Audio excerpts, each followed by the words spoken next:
Shalom. First and foremost, call Halal Yamla, Yahweh, Ba'ashem, Yahweh Shai, Ba'ashem Harakak Wadash. Double honors to the apostles, the bishops, and the elders of Great Millstone, from whom I learned the truth from, and also peace and salutations to the hopeful elect of the nation of Israel, scattered throughout the four corners of the earth. And pretty much in this video, I wanted to go into the book of Ezekiel, the 37th chapter. All right, more so the latter part of this chapter. I'm not going to go into the whole entire chapter, because we know pretty much this chapter is dealing with, the reunion of Judah and Ephraim, or Judah and Israel, okay, which is basically speaking of what? The reunion and the awakening of the 12 tribes of Israel, all right, the elect of the 12 tribes of Israel, okay, starting with the tabernacle of David, the 144,000. This chapter, pretty much when you read it, it speaks about how the Lord would, raise up the prophets, his prophets, his apostles, his men, to go out and speak and preach His word and speak this gospel throughout the four corners of the earth, and it would lead to, basically the elect of the nation of Israel waking up. Okay, starting with the 144,000, tabernacle of David.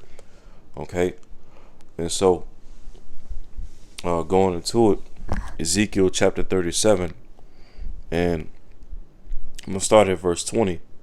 It says, "And the sticks wherein thou writest shall be in thine hand before their eyes."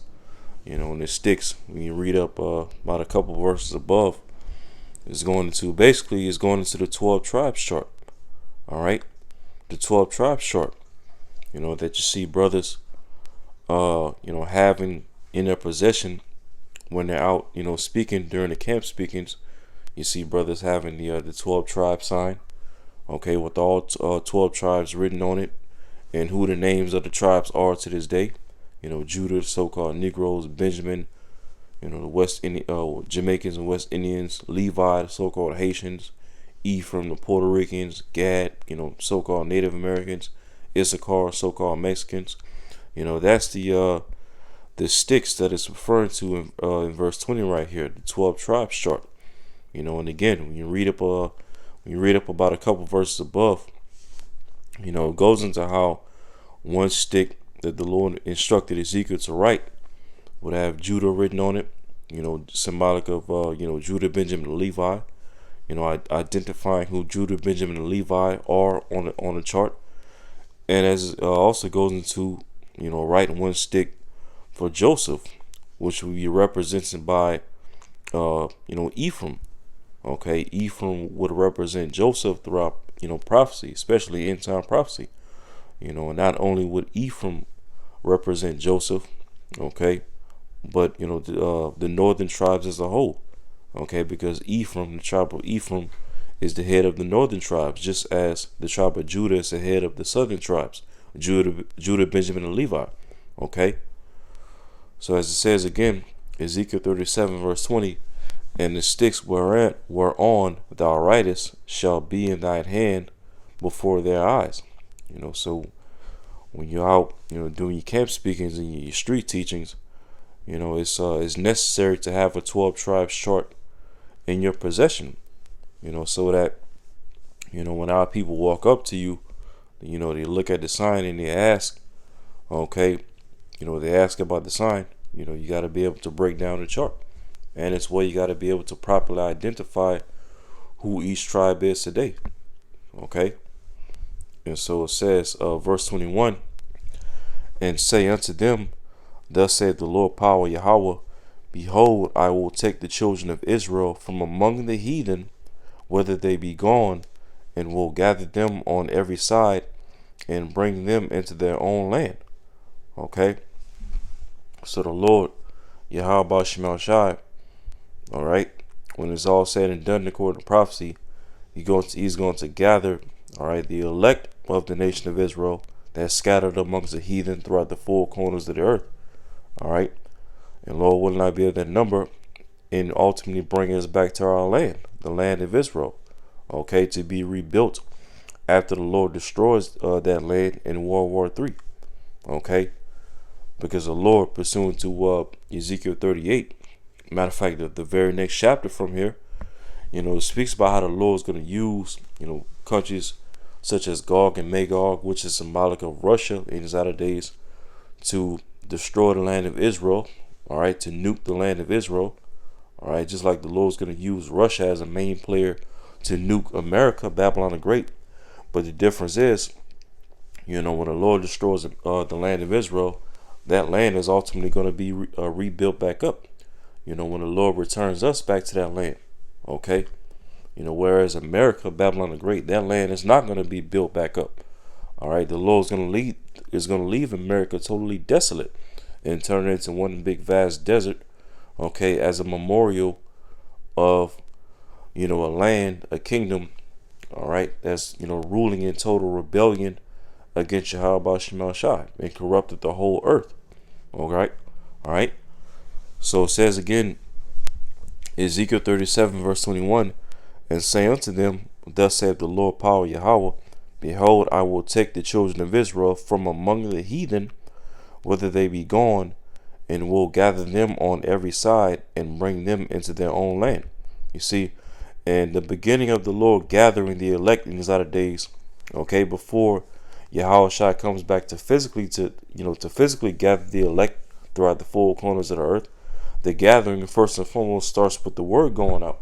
The elect are first and foremost gathered by way of the word. All right. Let's get that in Baruch.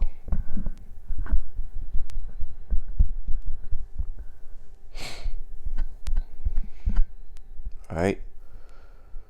This is Baruch chapter 4.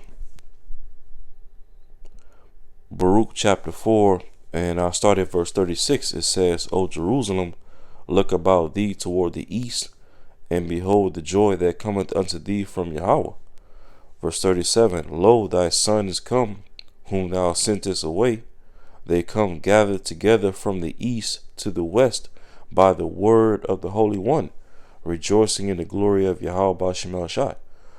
So the elect are first and foremost being gathered spiritually through the word, waking up to the men of the Lord, preaching and prophesying his word, his gospel throughout the four corners of the earth, waking up to the men of the Lord, starting with the apostles and elders and bishops of Great Millstone, preaching his word and doing these lessons on the internet, uploading them on YouTube, going live, all right, which would cause the rest of the elect scattered throughout Babylon and Great America to wake up, and as well the rest of the elect that's scattered throughout the four corners of the earth to wake up, from the east, the west, north, south, all right, wherever the elect are throughout the four corners of the earth in these latter days, they will be first and foremost gathered by the word going out, okay, and then I believe it also listed Baruch 5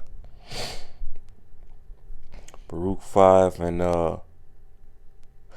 Baruch chapter 5 and verse 5. It says, Arise, O Jerusalem, and stand on high, and look about toward the east. Behold, thy children gathered from the west unto the east by the word of the Holy One, rejoicing in the remembrance of Yahweh Shema Shai. You see that? So again, the elect, before Yahweh Shai would come back to physically gather the elect, okay, deliver the elect will first and foremost be gathered by the word through the preaching of the gospel, this testimony going out, okay, rejoicing in the remembrance of Yahweh Shema Shai.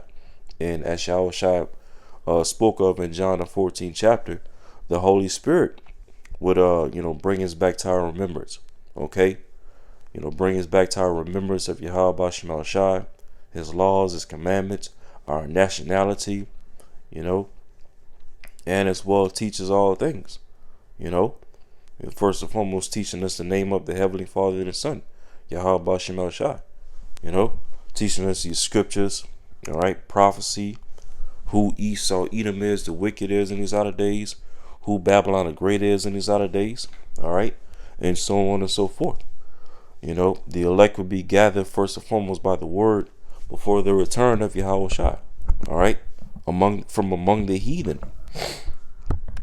All right, so going back to Ezekiel 37 verse 21, and say unto them, Thus saith the Lord power Yahweh, behold, I will take the children of Israel from among the heathen, whether they be gone, and will gather them on every side, and bring them into their own land. Verse 22. And I will make them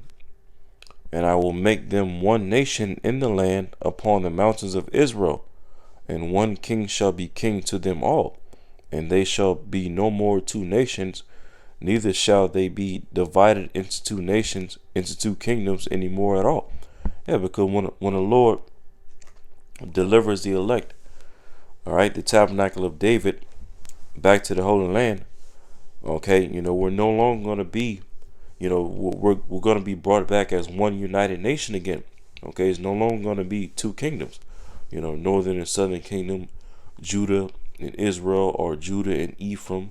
All right, no, the Lord is going to bring us back to the Holy Land. All right, the elect, and we're going to come back as one united nation. Okay, one united kingdom, and no longer two kingdoms. See that? And when you look at those small hats that's over there in the land right now, okay, they're boasting in, calling themselves the JEWs, all right, which the term JEW, Jew, throughout the scriptures, all right, is primarily used to refer to, all right, the members of the tribe of Judah, all right, because that's where the word Jew goes back to, the name Judah, or collectively, the term Jew is referred to, used to refer to, all right, the members of the southern kingdom, members of the tribe of Judah, Benjamin, and Levi, all right, because once the northern kingdom were carried away into the Assyrian captivity, and then eventually came over here to the west, the so-called Americas, the only tribes of Israel that primarily stayed in the east, in the Holy Land, all throughout the majority of our nation's history was primarily Judah, Benjamin, and Levi.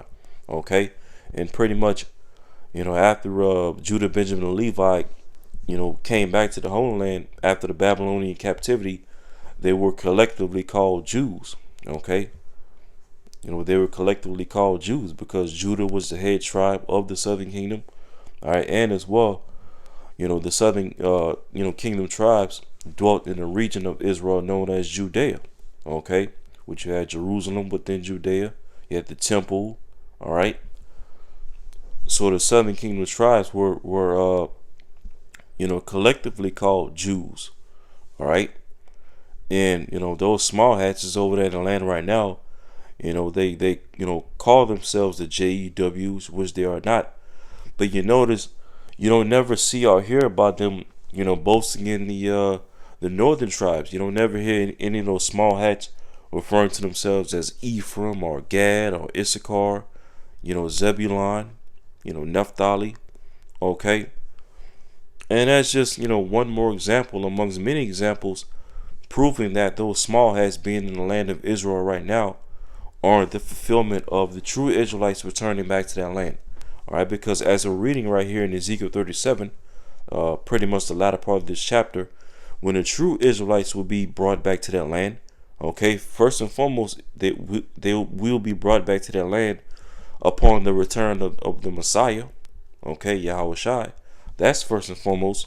And number two, we will be brought back to that land, okay, and elect amongst us will be brought back to that land, all right, as one united kingdom, one united nation, no longer, Jews or no longer southern kingdom or northern kingdom. Okay, we'll be brought back to that land as one united nation, starting with the elect. Okay, so this is just one more example amongst many examples throughout the scriptures that those small hats are not the fulfillment of the true Israelites returning back to their land.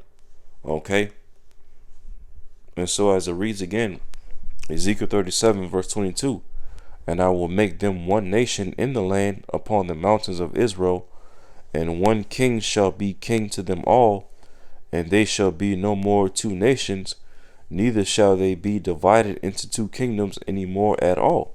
All right, and it says verse 23, neither shall they defile themselves any more with their idols, nor with their detestable things, nor with any of their transgressions. And right now, over there in the land of Israel, you got all types of idol worship and detestable things going on in that land. All types of transgressions. Okay, you got Tel Aviv, which is home of the largest annual alphabet parade in the world. Okay, which where in the scriptures did the Most High allow, okay, the Israelites, His chosen people, to condone alphabet behavior? Men with men, women with women. Okay, clearly when you're reading the law, all right, the laws, the Mosaic law explicitly prohibits and forbids, alphabet lifestyle. Okay, the Lord even destroyed whole entire cities and kingdoms over the alphabet lifestyle. Ancient Sodom and Gomorrah, for example. Okay, so the fact that Tel Aviv, Israel, okay, which is inhabited by those small hats and those Israelis, the fact that you have alphabet lifestyle, alphabet behavior going on in that land is again another token proving that those small hats are not the fulfillment of the true Israelites returning back to that land. Okay, but it says again, Ezekiel 37 verse 23, neither shall they defile themselves any more with their idols. Okay, this is talking about the true Israelites waking up in these outer days, the elect, the remnant. And it says, nor with their detestable things, nor with any of their transgressions. Because the true Israelites in these outer days would wake up out of, idol worship and wake up out of these different religions and beliefs and doctrines in this world. Okay, and come back to Yahweh Shema Shai. Let's get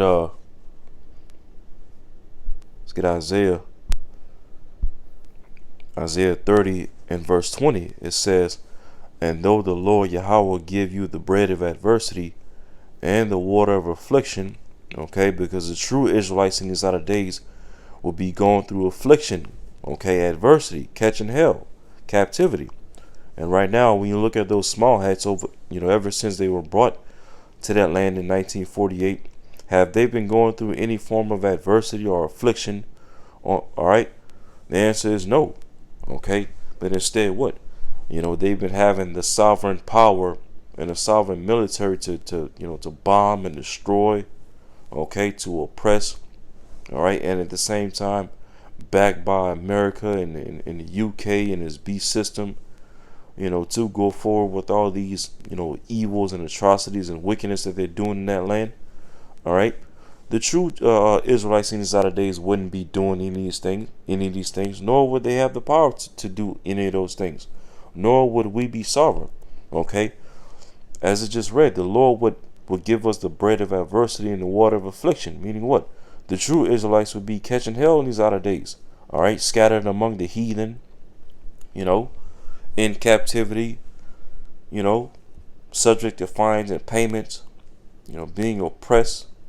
This is what the true Israelites would be going through in these outer days, which are who? So-called Negroes, Latinos, and Native Americans.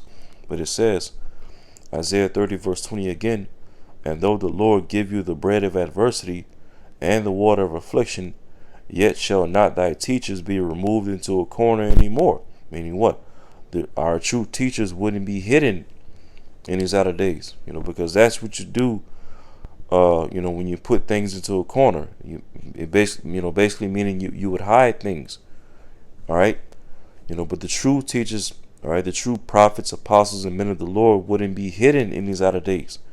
All right, they wouldn't be removed into a corner anymore, as it just said. But it continues to say, but thine eyes shall see thy teachers. And we see our teachers, us the hopeful elect. We see the apostles and the bishops and the elders of Great Millstone. And as well, we've also seen the men that came before them, going all the way back to Abba Bivens. Okay, we've seen the true men of the Lord standing up in his outer days and preaching this gospel, the 100% gospel. Okay, correctly breaking down the scriptures, going into the prophecies, correctly identifying who Esau, Edom, the wicked is in his outer days, the man of sin. Correctly identifying what Babylon the Great is in these outer days, correctly identifying what the beast in the image of the beast and what the mark of the beast is in these outer days. All right. We the hopeful elect, we see our teachers. All right. And it says, verse 21, when we would see and hear our teachers, what would it lead to? Verse 21, and thine ears shall hear a word behind thee, saying, this is the way, walk ye in it. Okay. And it's representing the men of the Lord, calling our people back to repentance. Right. This is the way, walk ye in it. Come back to Yahweh Shema Shai. And it says, when ye turn to the right hand and when ye turn to the left, meaning what? The men of the Lord will be all over the place. All right. And in all major cities across America, Babylon the Great, in different regions of the earth. Okay. Preaching and prophesying this gospel. All right. So no matter what region of the earth you're in, all right, there's men of the Lord preaching this gospel. All right. In the names of Yahweh Shema Shai. All right. It says, verse 22, and ye shall defile also the covering of thy graven images of silver, and the ornament of thy molten images of gold. Meaning what? Matter of fact, I continue reading. It says, thou shalt cast them away as a minstrel's cloth. Thou shalt say unto it, get thee hence. All right. And what is verse 22 speaking about? When us, the hopeful elect, would hear this word, okay, and believe on the word that's preached, by the apostles and the bishops and the elders of Great Millstone.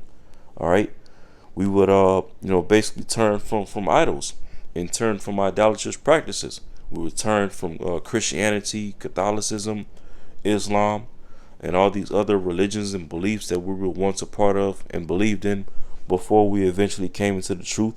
All right, we would turn away from things in the world that separate us from Yahweh Shema Shai. And as it said at the latter part of verse 22, thou shalt cast them away as a minstrel's cloth. All right, thou shalt say unto it, get thee hence. So when we wake up to the truth and understand the ways of Yahweh Shema Shai, we will look back upon it, the different religions and the things that we believed of in the world, and we will frown upon it, look down upon it, okay, as something detestable, as something filthy. All right, because that's all this world ran by Esau, Edom has promoted to us Israelites, so-called Negroes, Latinos, and Native Americans. Nothing but filth via Christianity and Roman Catholicism. All right, filth from the religion of Islam, filth via the music that Esau shoves down our throat. The gangster rap music, the trap music, okay, the so-called gospel music that our people sing in these churches. All right, he pushes filth to us in the form of food, weaponizing the food, defiling the bread that we eat. All right, and in turn, using this defiled food that he puts before us to destroy our health, okay, to make us slaves to Esau's pharmakeia, right? Well, hey, us waking up to the truth these latter days, we would despise the ways of Esau, Edom, and these heathen nations. Okay, we would despise this beast system and its image. Okay, and the ways of this westernized world. All right, and glorify the ways of Yahweh Shema Shai. Acknowledge the ways of Yahweh Shema Shai. His laws, his commandments, his instruction as the true way to live on the earth. Okay, and the best way that this earth is meant to be ran. The laws and the commandments of Yahweh Shema Shai. See that?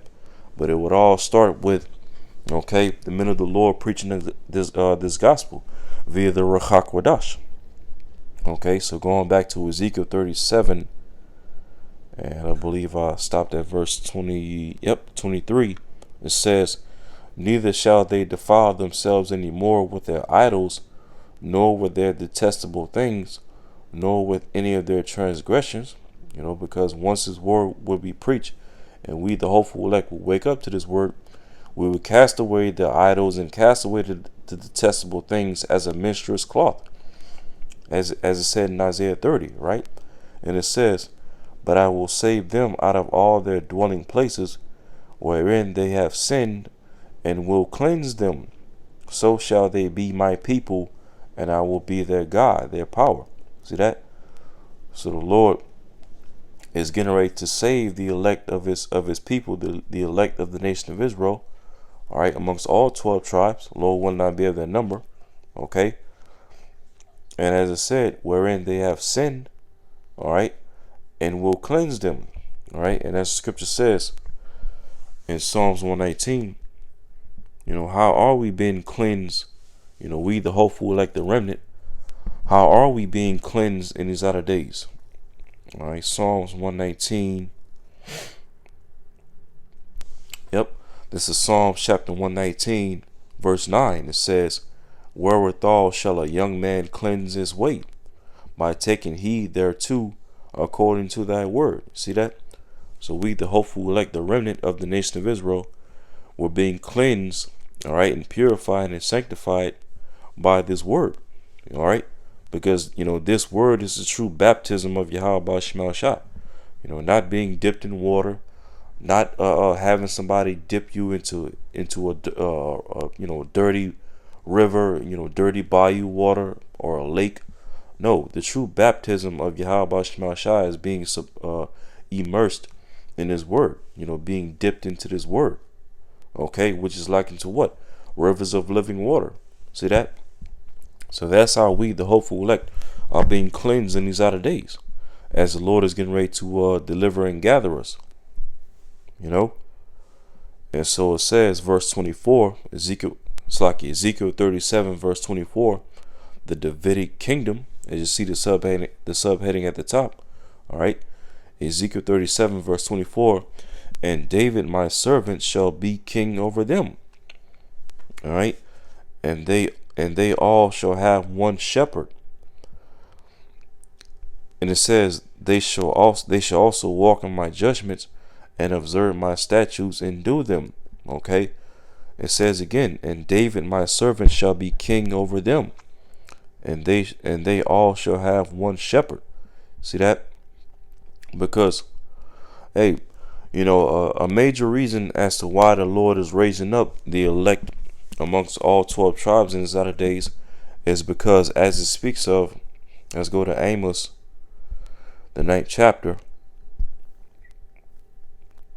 All right, Amos chapter 9 and verse 11. As you see the subheading at the top, the restoration of Israel. All right, Amos chapter 9 verse 11. It says, "In that day will I raise up the tabernacle of David that is fallen, and close up the breaches thereof."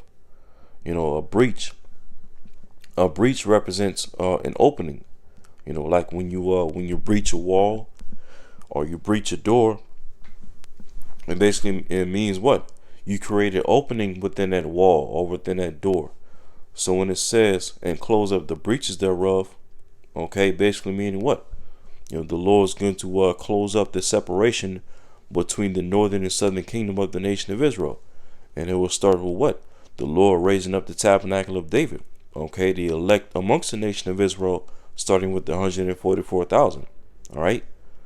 And it says, Amos 9 verse 11 again, "In that day will I raise up the tabernacle of David that is fallen, and close up the breaches thereof, and I will raise up his ruins, and I will build it as in the days of old." Okay, so a major reason as to why the Lord is waking up the elect amongst the nation of Israel, the elect amongst all 12 tribes, is because the Lord is raising up the tabernacle of David as in the days of old. Okay, raising up the elect, the remnant of the nation of Israel, starting with the 144,000. All right, the tabernacle of David.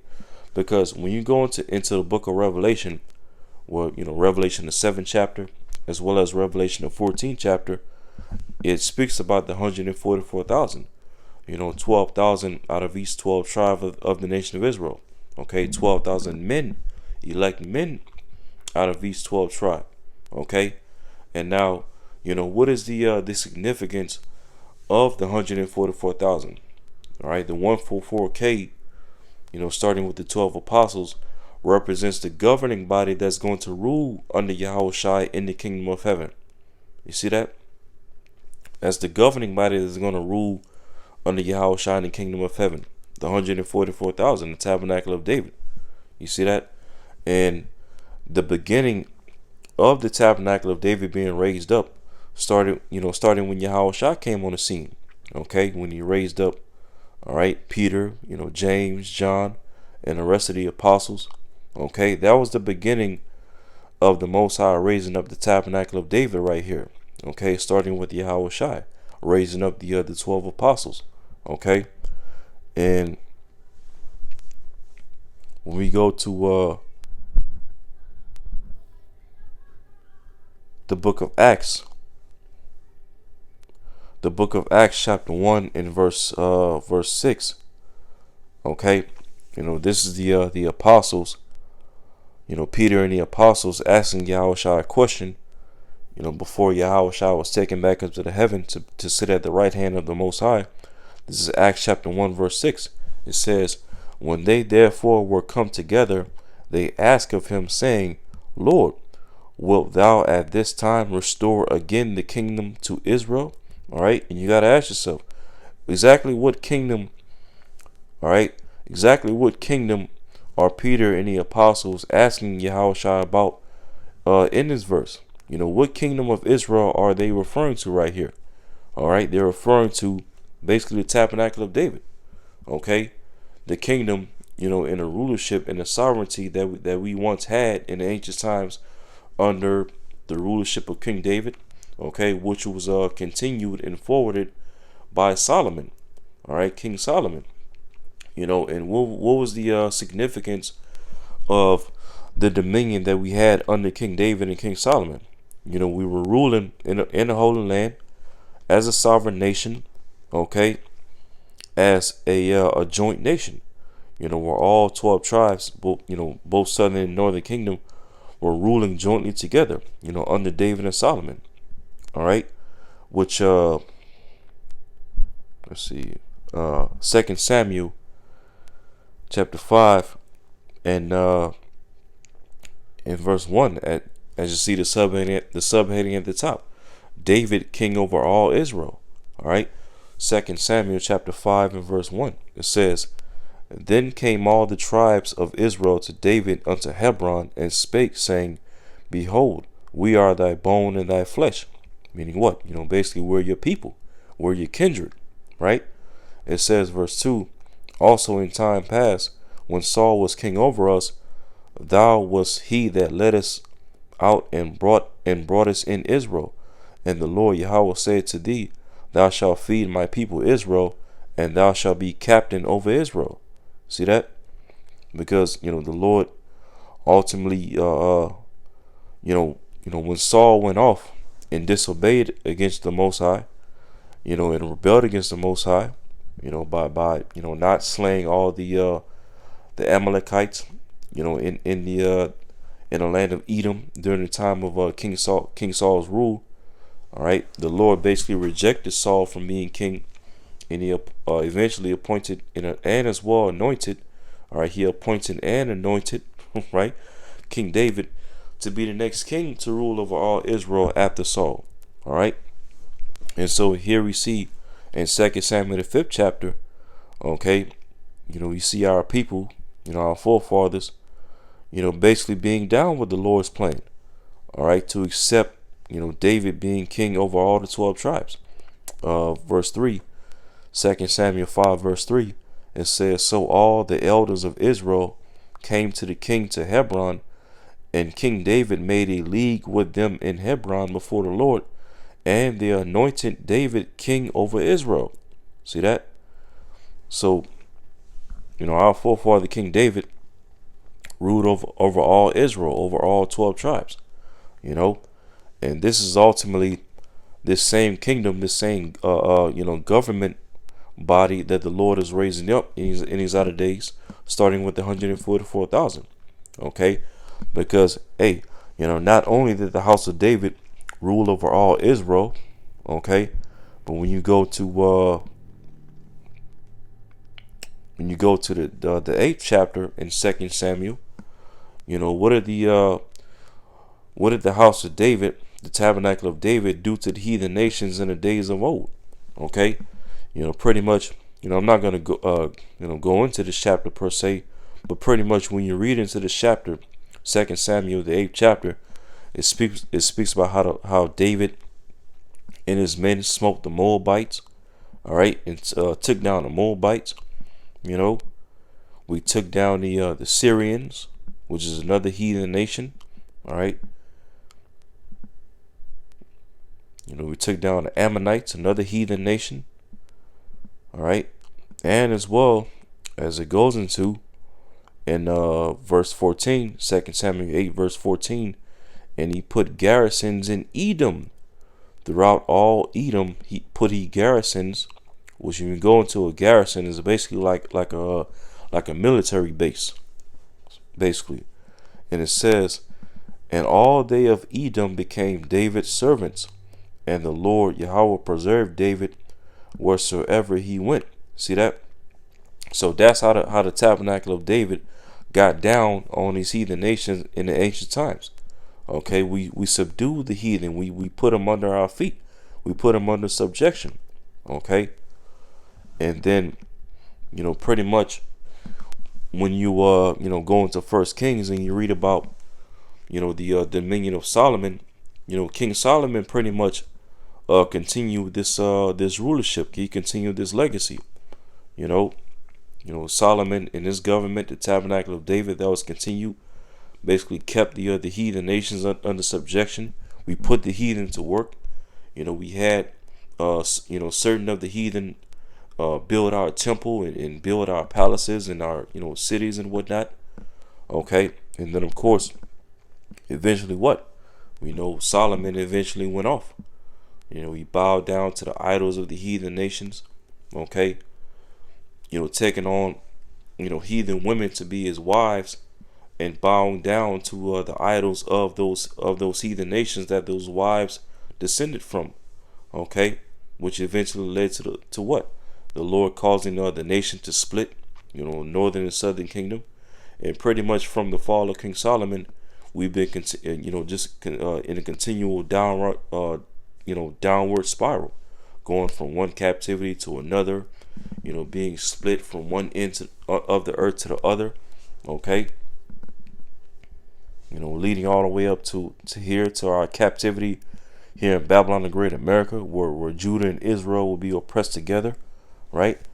But in these latter days, okay, the tabernacle of David is being raised up again, as in the days of old, okay? And again, that process of the house of David being raised up started with Yahweh Shai raising up Peter, and the apostles, okay? And here in these latter days, as Judah and Israel will be back, reunited here in Babylon the Great America, the Valley of Dry Bones. All right, the Lord is continuing that process of rebuilding up the house of David, as in the days of old, as we see the elect amongst all the tribes waking up. Okay, starting with the 144,000. And so, if the Lord is raising up the tabernacle of David, as in the days of old, and we see here in 2 Samuel the 8th chapter how the tabernacle of David got down in the days of old, putting the heathen nations under subjection, then that means what? The Lord is raising up the tabernacle of David, okay, to be the governing body under Yahweh Shai in the kingdom of heaven, to rule over these heathen nations once again, okay, and this time forever. All right, we're going to smite the heathen, all right, with the rod of iron. We're going to force the laws and the commandments upon them in the kingdom of heaven, and when they go off, we're gonna beat them down. Okay, just as, all right, just as the house of David got down in the days of old. All right. So going back to Ezekiel 37,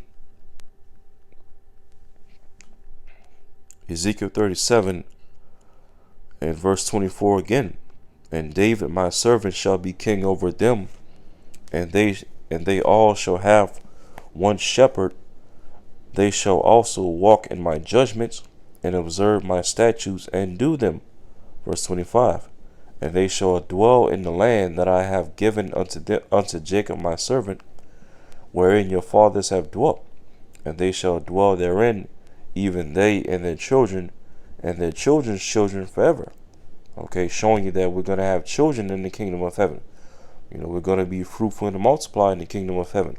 We're going to eat, drink, marry, be given into marriage, in righteousness in the kingdom of heaven. it says, and my servant David shall be their prince forever. Okay, and why is that?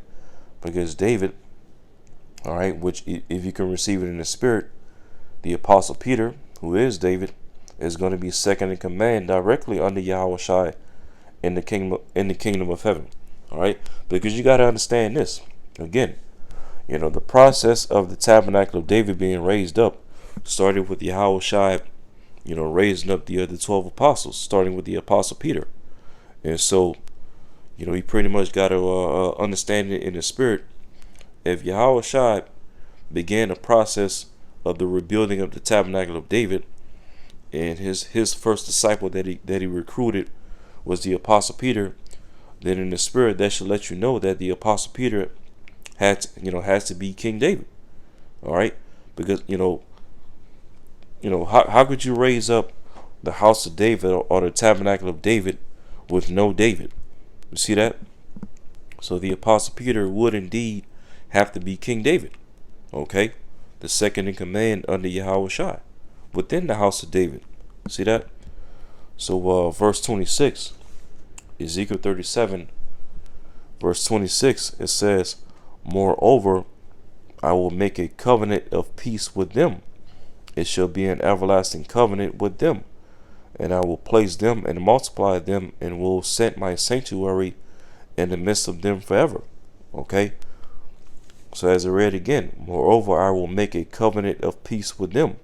It shall be an everlasting covenant with them. And we know, all right, that's speaking of the new covenant. Okay? Let's go to Jeremiah 31. All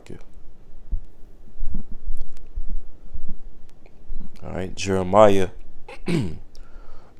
chapter 31 and verse 31, it says, behold, the days come, saith the Lord, that I will make a new covenant with the house of Israel and with the house of Judah. Okay, all 12 tribes being united back together. All right, both northern and southern kingdom being reunited back together, starting with the tabernacle of David.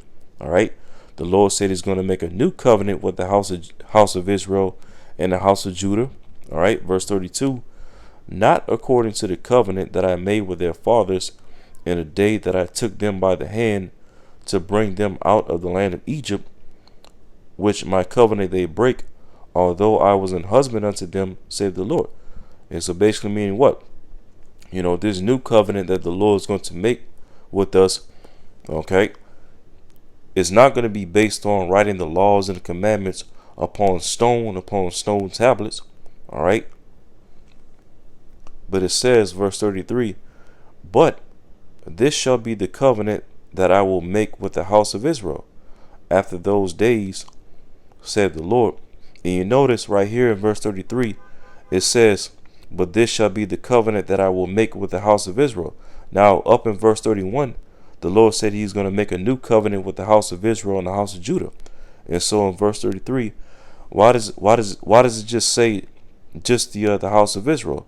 Because showing you that when the Lord makes his new covenant with us, we're no longer going to be two kingdoms again. We're going to be one united kingdom. Okay, one united nation of Israel. All right, and it says, starting with the tabernacle of David. The elect amongst all 12 tribes waking up, starting with the 144K. All right, but verse 33 again. But this shall be the covenant that I will make with the house of Israel. After those days, saith the Lord Yahweh, I will put my laws in their inward parts, and write it in their hearts, meaning our minds.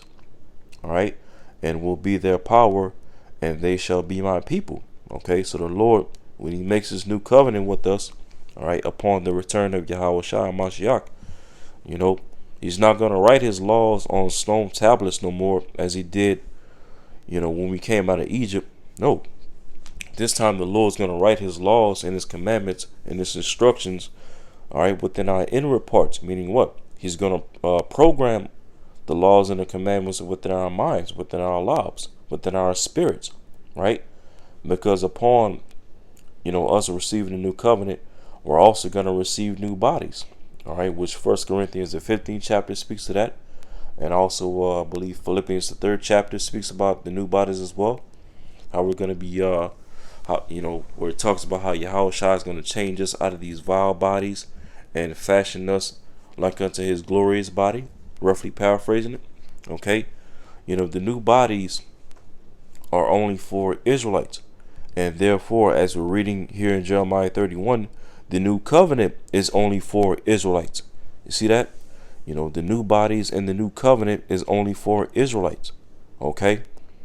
And as it says at the latter part of Jeremiah 31, verse 33, when the Lord writes his laws and his commandments within our inward parts, he says, and will be their God, and they shall be my people. See that? The Most High, he's only the God or the power of the Israelites. All right, the power of Abraham, Isaac, and Jacob. We Israelites, so-called Negroes, Latinos, and Native Americans are his chosen people, his only chosen people. All right, because here it is, you have this religion called Christianity, as well as the Roman Catholic Church. They still to this day, they love to preach this universal doctrine of, God loves everybody, and anybody can be, a chosen of the Lord as long as they call on Jesus, and they use their misunderstanding of John 3:16 to reinforce, those types of doctrines, as well as their misunderstanding of Galatians, the 3rd chapter, to reinforce that whole, doctrine of, all nations can be saved and God loves all people and this, that, and the third. All right, but clearly, when you delve into prophecy, which these Christians stay away from, clearly prophecy lets you know, all right, that that's not so. All right, that the Most High does not love all nations of people, that he counts all nations unto spittle, as it speaks of in Isaiah 40, verse 15 and 17. And, okay, the only people that can repent and turn to Yahweh Shema Shai is his chosen people, the Israelites. Okay? And the only people that he's getting ready to send his begotten son back, Yahweh Shai, whom this world ignorantly calls Jesus Christ. Okay? The only people that he's getting ready to send Yahweh Shai back to deliver is his chosen people. All right? The elect of his chosen people, the elect of the nation of Israel. Okay? And not any and everybody, okay, who calls themselves calling on Jesus Christ. All right? No. All right? Only Israelites are going to be saved.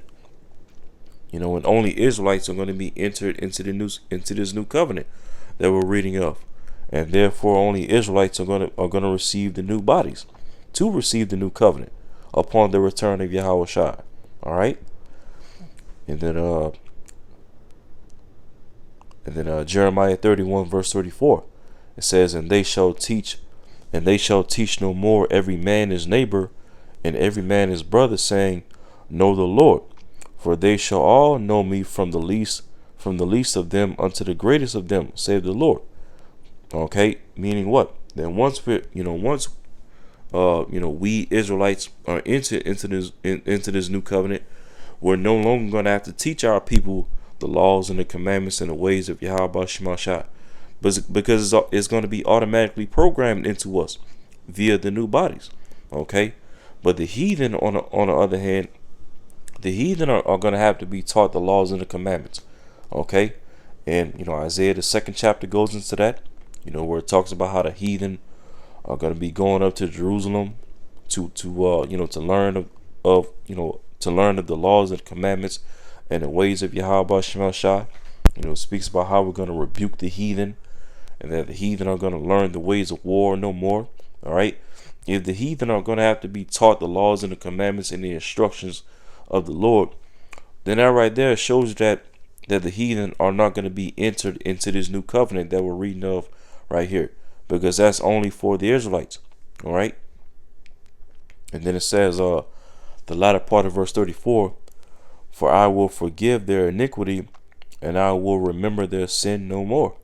All right. Yeah.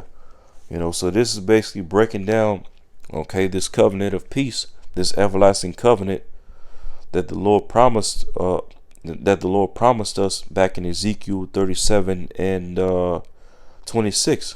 It says again, moreover, I will make a covenant of peace with them.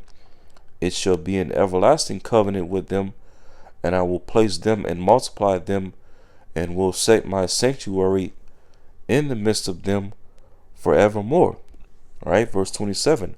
My tabernacle also shall be with them. Yea, I will be their power, and they shall be my people. Okay, and as I said again, verse 27, my tabernacle also shall be with them. Yea, I will be their power, and they shall be my people. And that's going to be fulfilled in the kingdom of heaven. All right, and how do we know this?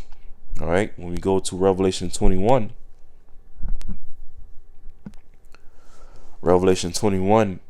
and verse 2, it says, and I, John, saw the holy city, New Jerusalem, coming down from Yahweh out of heaven. All right, and this New Jerusalem is not talking about an actual literal city of Jerusalem coming down from heaven. Okay, this New Jerusalem that is speaking of right here is just symbolic of the elect. All right, coming down from the heavens. All right, down to the earth in the new bodies. See that? The new, glorified, immortal, indestructible, incorruptible bodies. See that? It says, New Jerusalem coming down from Yahweh out of heaven, prepared as a bride adorned for her husband. Our husband being who? Yahweh Bashima Shai. And us, the hopeful elect. In his grace period, we're preparing ourselves more and more each day, okay, for the return of Yahweh Shai. All right, we're preparing ourselves to be found as virgins, all right, in the eyes of Yahweh Bashima Shai upon the return of Yahweh Shai. Trimming our lamps like those wise virgins in Matthew 25. Renewing our minds, making our bodies living sacrifice, cleansing ourselves, more and more each day through this word. Okay. Working out our salvation with fear and trembling. Okay. Offering up the right sacrifice to Yahweh Bashima Shai in these other days. That's how we're preparing ourselves as a bride for the return of Yahweh Shai. Okay. It says, verse 3, and I heard a great voice out of heaven saying, behold, the tabernacle of Yahweh is with men. Okay. What men to be exact?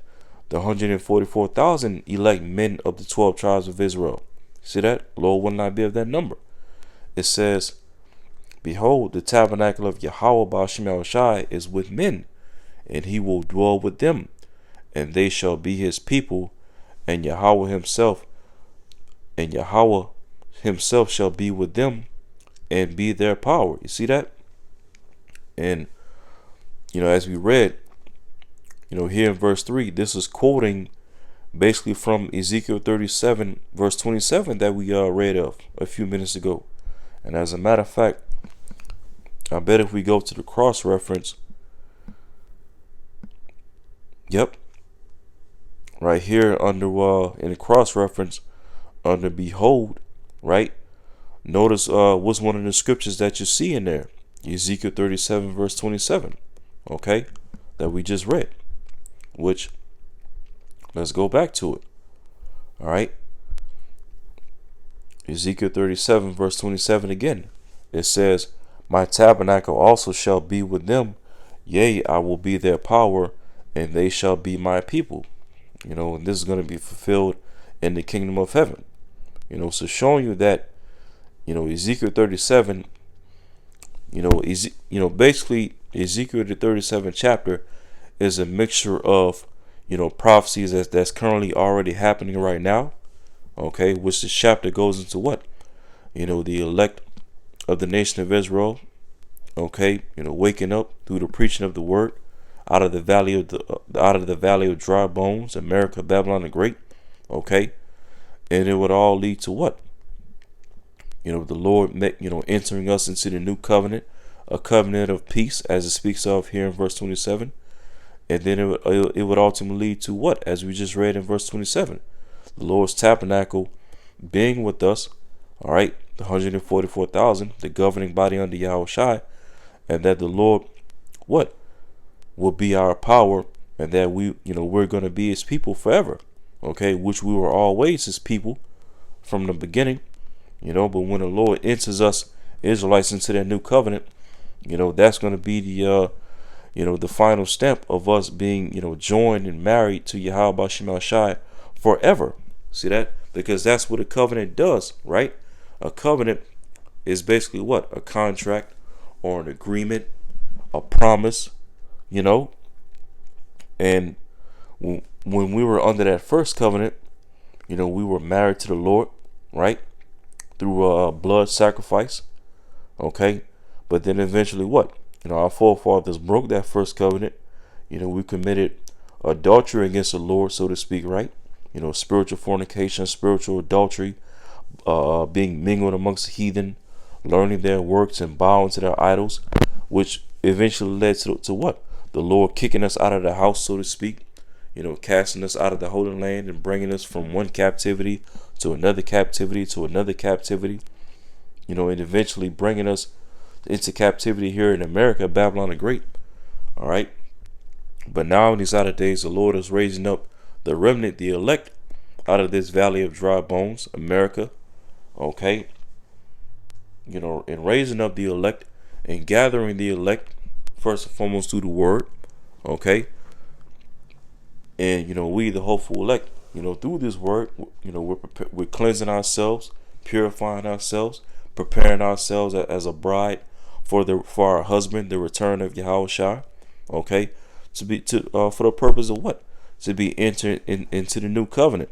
Okay. This covenant of peace, this everlasting covenant that the Lord has promised us. All right. So that what? So that his tabernacle can dwell with us forever, the 144,000. And that we will be his people, and he will be our power forever and ever in the kingdom of heaven. You see that? That's the will of the Lord, concerning his people, starting with the elect. All right. And then it says verse 28, Ezekiel 37, verse 28. And the heathen shall know that I, the Lord, Yahweh Shem Shai, do sanctify Israel, when my sanctuary shall be in the midst of them forever. See that? So when the kingdom of heaven is going to be established, all right, all 12 tribes being in the Holy Land, governed and led by Yahushua in the tabernacle of David, okay, as it said, the heathen shall know that I, the Lord, Yahweh Shem Shai, do sanctify Israel. And why is that? Because, hey, no heathen will partake with us in the kingdom of heaven. Meaning what? No heathen are going to be ruling with us side by side in the kingdom of heaven, nor will any heathen be entered into the new covenant in the kingdom of heaven. All right. Let's get Daniel the second chapter.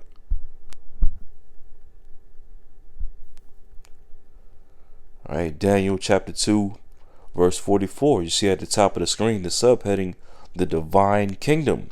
Okay, speaking of what? The kingdom of heaven. Daniel 2, verse 44. It says, and in the days of these kings shall the power of heaven set up a kingdom. Okay, waking up the elect, starting with the tabernacle of David. All right. It says, shall the power of heaven set up a kingdom which shall never be destroyed, and the kingdom shall not be left to other people. What does it mean when it says the kingdom, all right, referring to the kingdom of heaven, shall not be left to other people? Meaning what? The heathen nations will not partake in ruling with us in the kingdom of heaven, nor will they partake in the new covenant, nor will they partake in the new bodies that we're going to receive. Okay. When we get into the kingdom, we're going to have these heathen under subjection. We're going to rule over them with a rod of iron. Okay, we're going to put them through hardcore slavery. Have them build up our kingdom. Okay, we're going to make them subject to the laws and the commandments by force. Then they're going to be they're not going to be allowed to worship idols and their philosophies and their left hand doctrines anymore. All right. They're going to be completely subject to the laws and the commandments, all right, and the governing body of Yahweh Shem Shai. All right, that's what it means when it says, and the kingdom shall not be left to other people. All right, and mind you, again, this is speaking of the kingdom of heaven, a future prophecy, right? But it says, but it shall break in pieces and consume all these kingdoms. All right, which is symbolic of what? We're going to rule over these heathen with a rod of iron. all right, and break them as a potter's vessel, roughly paraphrasing Revelation, the second chapter. Because when we get that power, we get the new bodies, and the spiritual powers is going to come with it, and we're going to be ruling under Yahweh Shai. And any heathen kingdom that's going to be left after the destruction of Babylon the Great America is going to be completely broken down. Okay, China is going to be taken out. Japan is going to be taken out. Korea is going to be taken out. Russia is going to be taken out. All these, America's European allies, they're all going to be taken out of power. Australia is going to be taken out of power. Ishmael is going to be taken out of power. These Hamites are going to be taken out of power. Elam going to be taken out as well. Okay. When we get that power under Yahweh Shai, we're going to break in pieces all these other heathen kingdoms that's in the earth in these latter days. Okay. After the destruction of America, Babylon the Great. When the Lord takes this kingdom down. All right. And it says, and it shall stand forever. Okay. The kingdom of heaven is going to be an everlasting kingdom. See that? And let's go to Isaiah 60. Isaiah the 60th chapter. As you see at the top, a glorified Zion. Okay, which Zion represents what? The Israelites. Starting with the elect or the remnant of the nation of Israel. And pretty much when you're reading this chapter, a glorified Zion, that's speaking of when we Israelites are going to be brought back to our glory in the kingdom of heaven, ruling over these heathen nations. And so in this chapter, when you go to, I'm going to jump down to verse 10, Isaiah 60 verse 10, it says, and the sons of strangers shall build up thy walls. Who are the strangers that it's talking about right here? The heathen nations.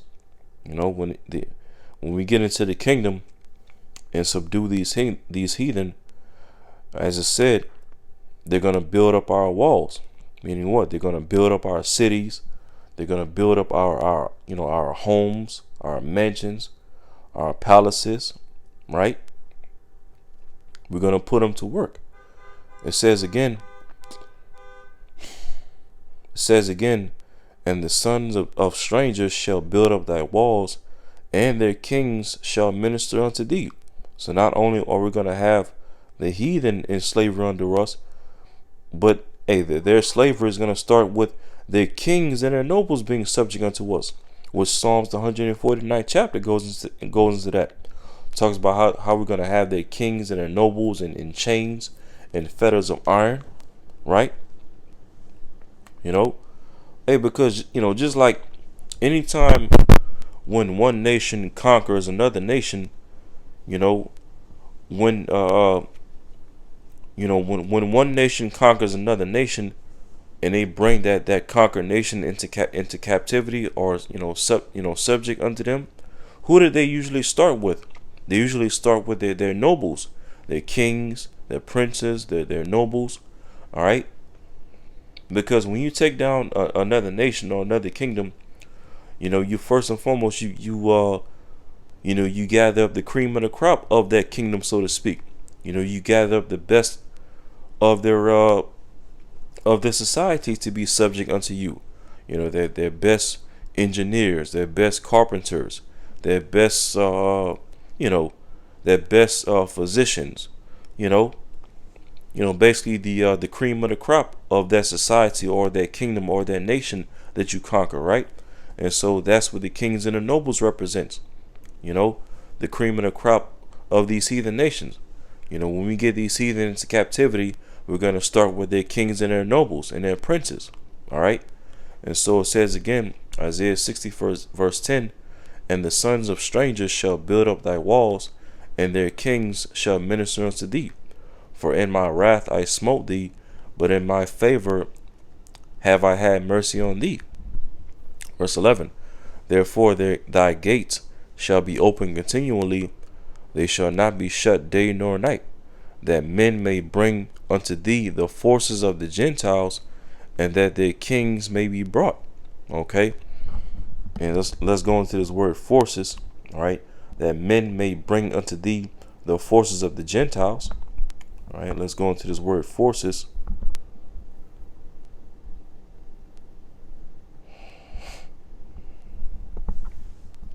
This word forces is Strong's H2428, says Chayal, Chayal, and it means strength, might, efficiency, wealth, army. All right, then it goes into ability, efficiency, force, army. All right, basically some strong definition. It goes into says probably a force, whether of men, means, or other resources. Then it goes into an army, wealth, virtue, valor, strength. And it also goes into company, goods, all right? And it also goes into power, riches, substance, okay? Basically, as it said, the middle part of verse 11, that men may bring unto thee the forces of the Gentiles, basically meaning what? We're going to receive the best of the heathen nations, the cream of their crop, so to speak, right? And it says, and that their kings may be brought. Let's read that in the NLT. Isaiah 60 verse 11 in the NLT. It says, your gates will stay open day and night to receive the wealth of many lands. See that? Okay, so when it said the forces of the Gentiles, is more so speaking of the wealth. The wealth and the resources of the heathen nations. Because again, when you take down another nation, right? Like, look at Esau, for example. When Esau goes around the earth colonizing and pillaging and grape robbery and murder, all right, and subduing another people, another nation throughout the earth. What does he do? He brings that nation subject unto his ways and his image and his laws and his policies and whatnot.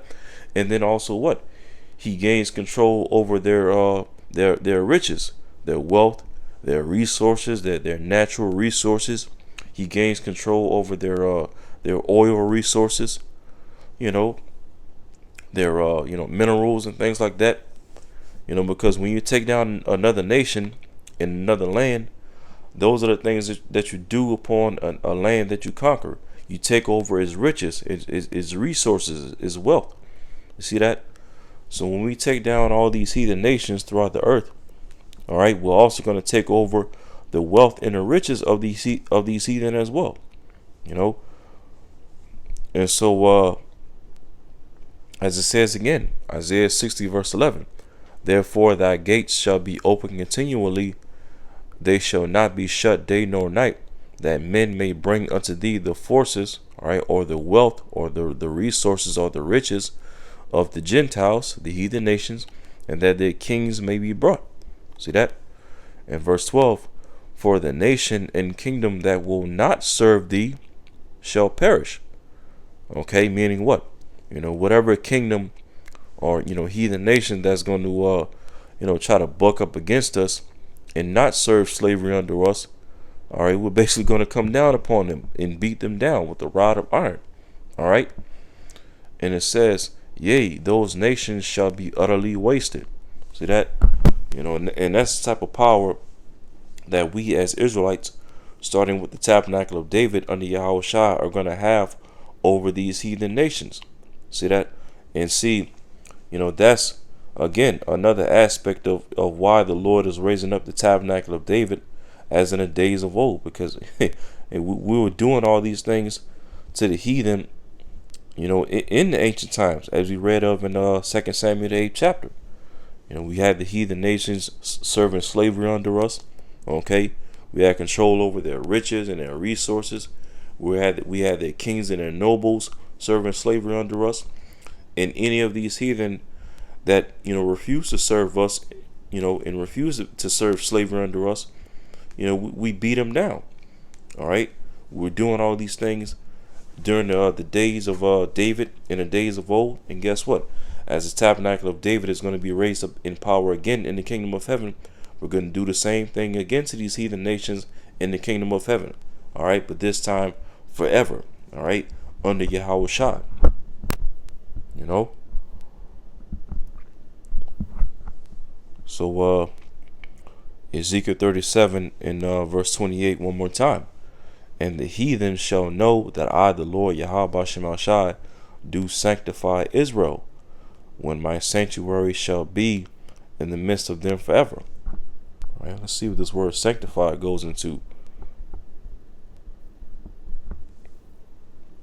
All right, the word sanctify is Strong's H6942 says Quadash.